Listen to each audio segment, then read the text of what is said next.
소개받은 경기도 교육연구원의 이근영입니다. 지금 사회자께서 말씀해 주신 것처럼, 여기 이제 오늘 참여하셨던 많은 분들이 청소년 도박에 대해서 얼마나, 평소에 좀 생각하고 계셨을지 좀 궁금합니다. 사실 그동안은 좀 드러나지 않은 숨겨진 문제였다면, 이제는, 어떤 특정한 개별 학생의 문제라기보다는 이제 사회적으로 또 우리 학교 전반, 학생들 전반에게서 나타나는 부분이다라는 문제의식을 가지고 이 연구를 진행을 했고요.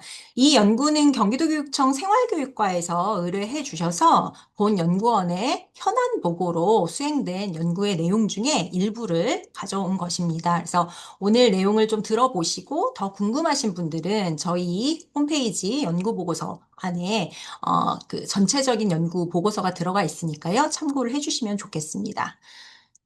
요런 그 순서로 진행을 할 거고요.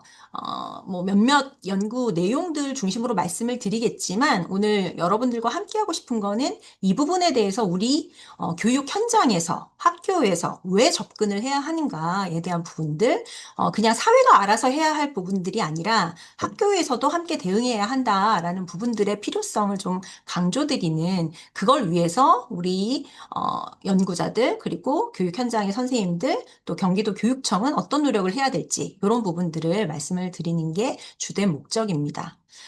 자, 왜 우리가 청소년 도박 문제에 주목을 해야 할까요? 사실은 도박 문제는 그동안 없었던 일은 아닙니다. 그런데, 아무래도 성인들 중심, 어른들에게 주로 벌어지는 일들이다라는 이해가 많았는데요. 지금 이 시점에는 청소년 도박 문제에 우리가 주목을 해야 되는 또 다른 환경의 변화를 가져왔습니다.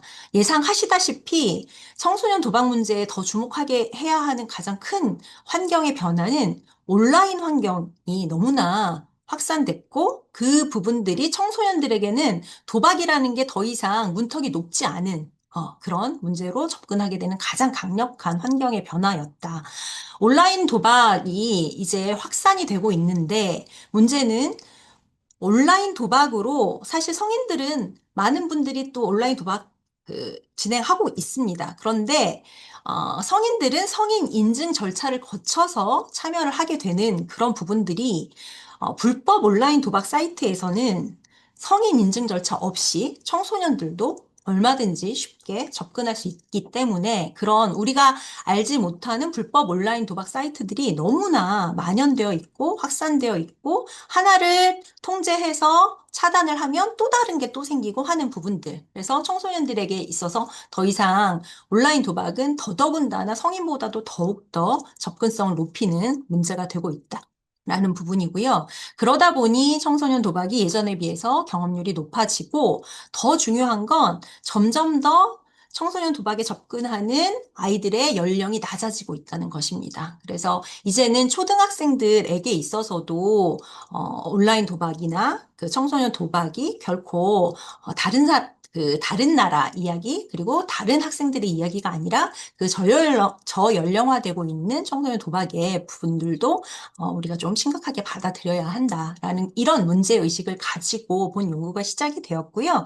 이런 부분들에 대한 어떤 대응을 하기 위해서는 일단 청소년 도박 실태가 어떤지에 대한 부분들에 대한 게 첫 번째 질문이었고, 두 번째는 그러면 청소년 도박 문제에 대해서 경기도의 학생들, 그리고 학부모들, 교원들은 어떻게 인식하고 있고, 얼마나 심각하다고 생각하고 있고, 어떻게 대응한다고 생각하고 있고, 어떠한 요구가 있는지에 대한 부분들을 살펴보는 것이 두 번째 질문이고요.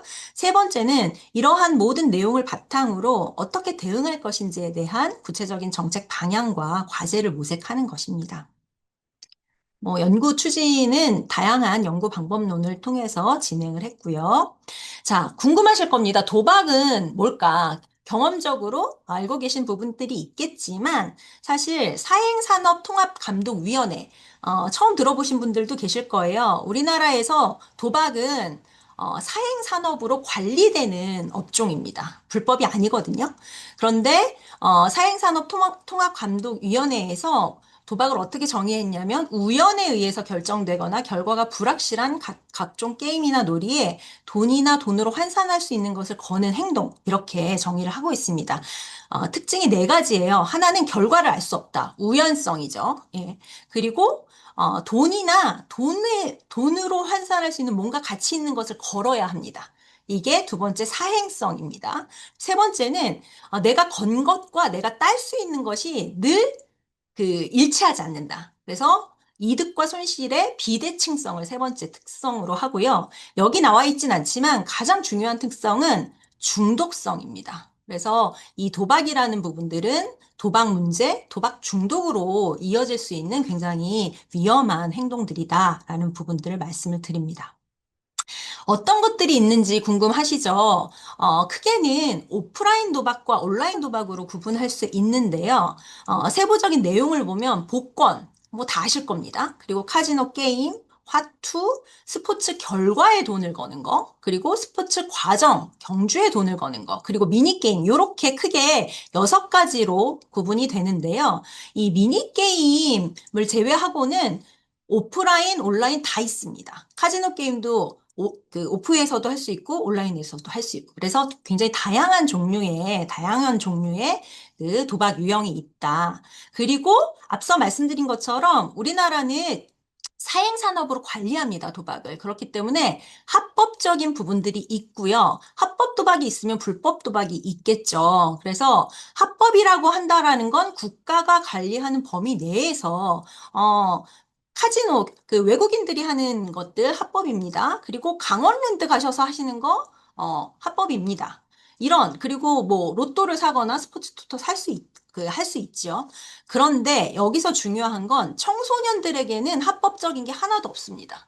성인을 대상으로는 이런 부분들 국가가 허용하는 범위에서 합법일 수 있지만 청소년들이 하는 거는 모두가 다 불법입니다. 그 부분들이 명확하게 제시되는 것들이 필요하고요.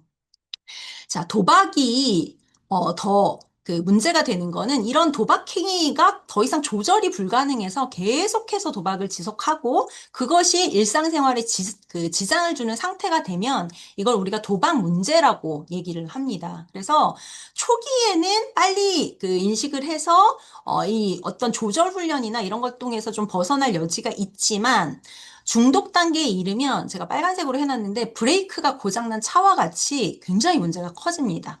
통제력이 장애가 되고 이제 도박 생각 계속 하루 종일 생각이 나는 거죠. 심리적으로 의존하게 되고 처음에는 1,000원, 2,000원도 굉장히 벌벌 떨다가 나중에는 그 금액이 너무 커집니다. 그리고 금단 현상이 옵니다. 금단 현상이 오고요. 다섯 번째 특징은 거짓말입니다.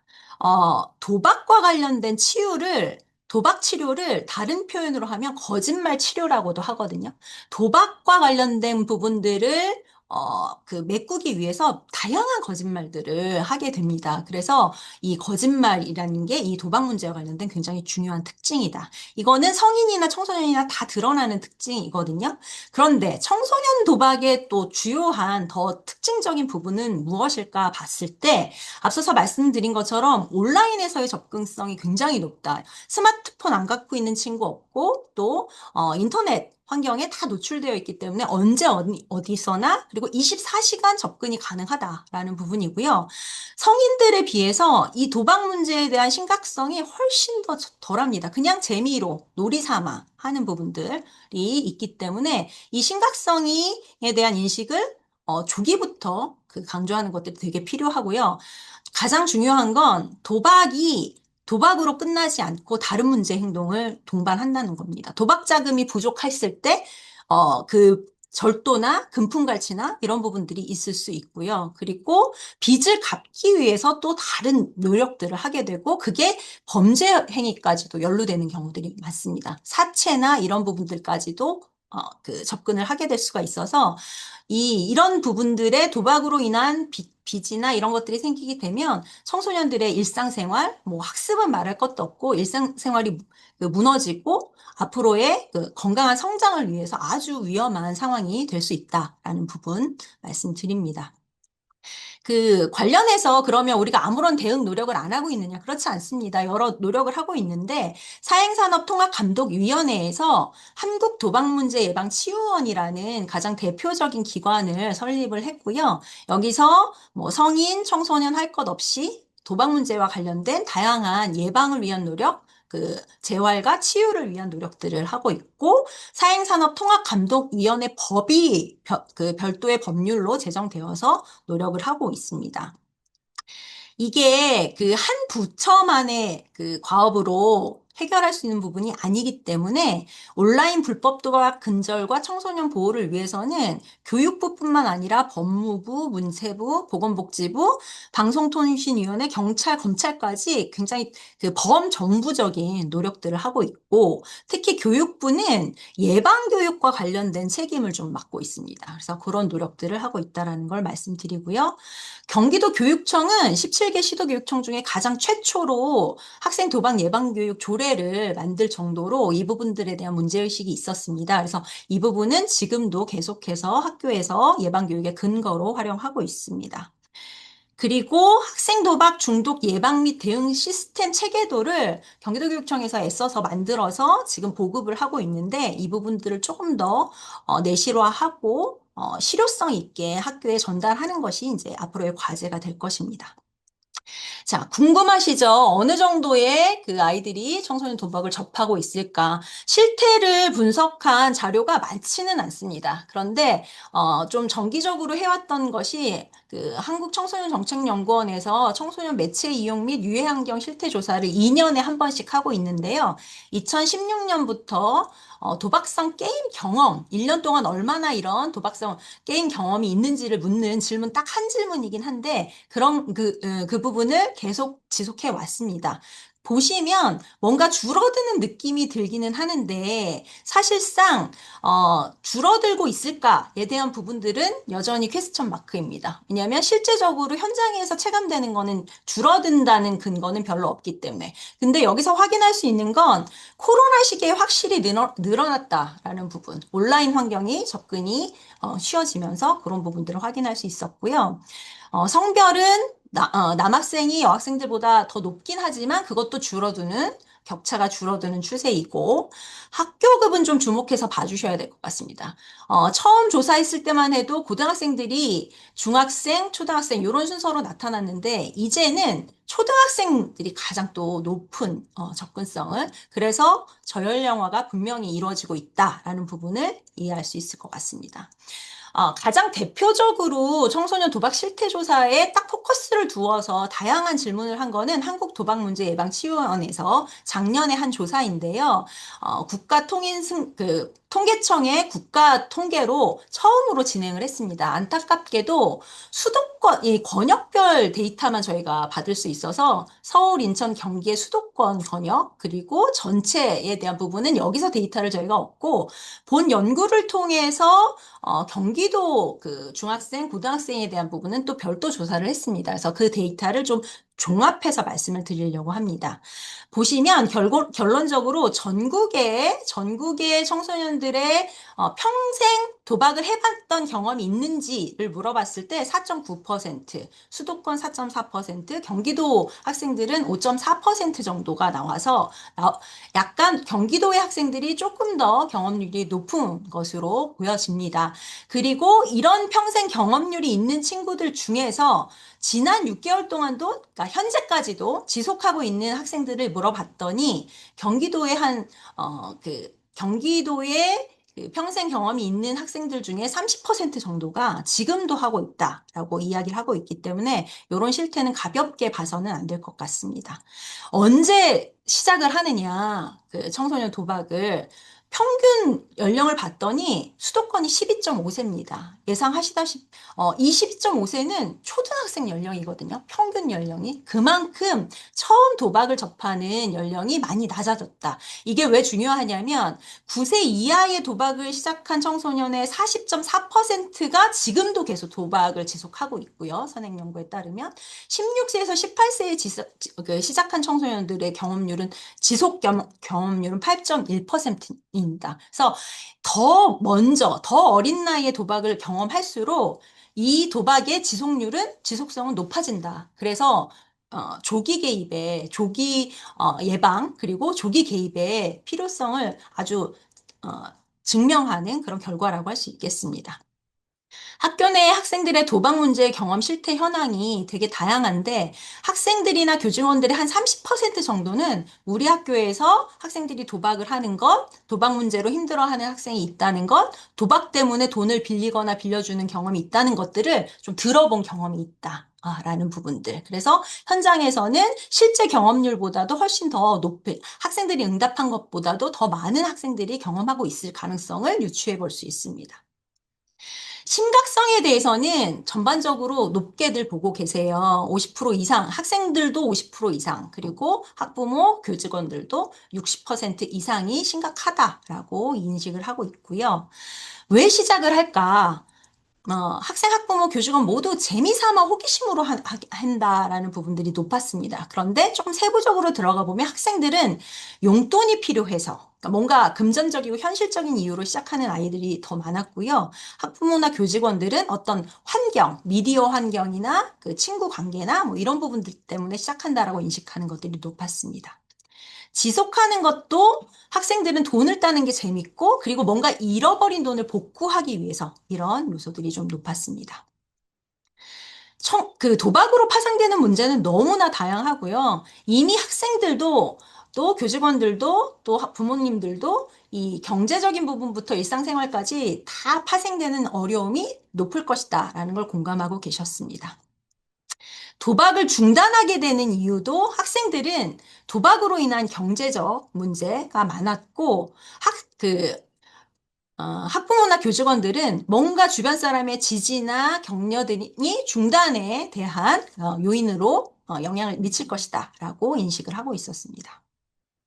자, 실제적으로 그럼 대응하는 부분과 관련해서 청소년 도박 문제 예방교육 경험은 어떤가 봤더니 전국 그리고 수도권에 비해서 경기도의 학생들의 예방교육 경험 실태가 조금 낮은, 그럼에도 불구하고 70%가 넘는 학생들이 예방교육을 경험했는데, 문제는 그 효과성에 대해서는 학생들의 33%만 효과가 있다라고 인식을 하고 있었습니다.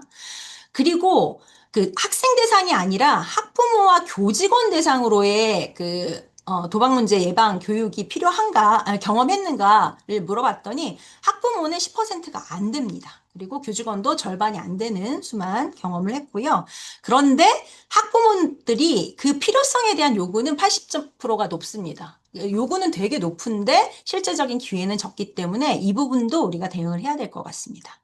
그리고 청소년 도박 문제를 지원하기 위한 체계들에 있어서 많은 분들이 학교의 위클래스는 다 알고 계시고, 그리고 뭐 청소년 상담복지센터나 이런 데도 알고 계신데, 정작 이 부분의 가장 전문 기관인 한국 도박 문제 예방 치유원은 잘 모르고 계셨어요. 그래서 그런 부분들에 대한 접근도, 홍보도, 구체적인 전문 기관에 대한 연계도 필요하다라는 부분을 확인할 수 있었습니다. 자, 저희가 뭐 면담 조사를 통해서도 여러 가지 내용들을 확인했는데, 앞서 설문조사의 내용하고도 비슷합니다. 조금 더 구체적인 맥락을 이해하고 싶으신 분들은 보고서의 내용을 통해서 아이들이 어떻게 도박을 접하게 되는지, 그리고 어떻게 인식하고 있는지, 어떤 요구가 있는지 확인하시면 좋을 것 같습니다. 자, 이러한 내용들을 다 모아서 저희가 어떻게 그러면 경기도교육청에서 앞으로 이런 그 청소년 도박 예방 교육에 대한 부분들을 접근할 것인가에 세 가지 방향을 정했을 때 일단은 그 문제를 줄이는 청소년 도박에 대한 인식을 제고하고 예방 활동을 강화하는 파트가 중요하고요.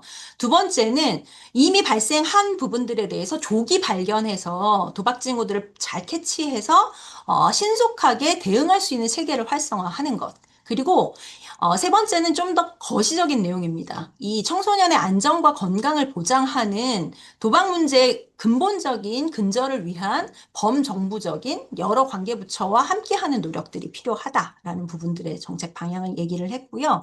그 부분들과 관련된 구체적인 추진 과제로는 대상별 맞춤형 예방교육, 그러니까 학생만이 아니라 학부모, 교직원 대상으로도, 그리고 그냥 교육 수준이 아니고 어떤 자치활동이나 또 또래 리더, 상담 리더 를 양성하는 이런 다양한 노력이 필요하겠다라는 부분, 그리고 무엇보다 조기 발견이 굉장히 중요합니다. 조기 개입이 필요하기 때문에 학생 도박 문제의 조기 발견을 위한 도박 징후에 대한 안내, 그리고 그것들을 숙지해서 교사든 학부모든 접근할 수 있도록 하는 부분들, 그 우수 사례를 발굴해서 확산하는 것, 이런 부분들에 대한, 그리고 무엇보다 이거는 학교만의 노력으로 될 수 없는 부분이기 때문에 전문기관과 연계 협력을 강화해서 함께 발맞춰서 나갈 수 있는 부분들에 대한 이야기, 그리고 앞서서도 얘기하셨지만 이 부분도 온라인 도박 그리고 미디어의 영향이 굉장히 크기 때문에 디지털 리터러시 교육도 함께 강화하면서 대응하는 노력들이 필요하다라는 부분까지도 말씀을 드리면서 제가 오늘 준비한 내용은 여기까지 좀 진행을 하도록 하겠습니다. 네, 경청해 주셔서 감사합니다.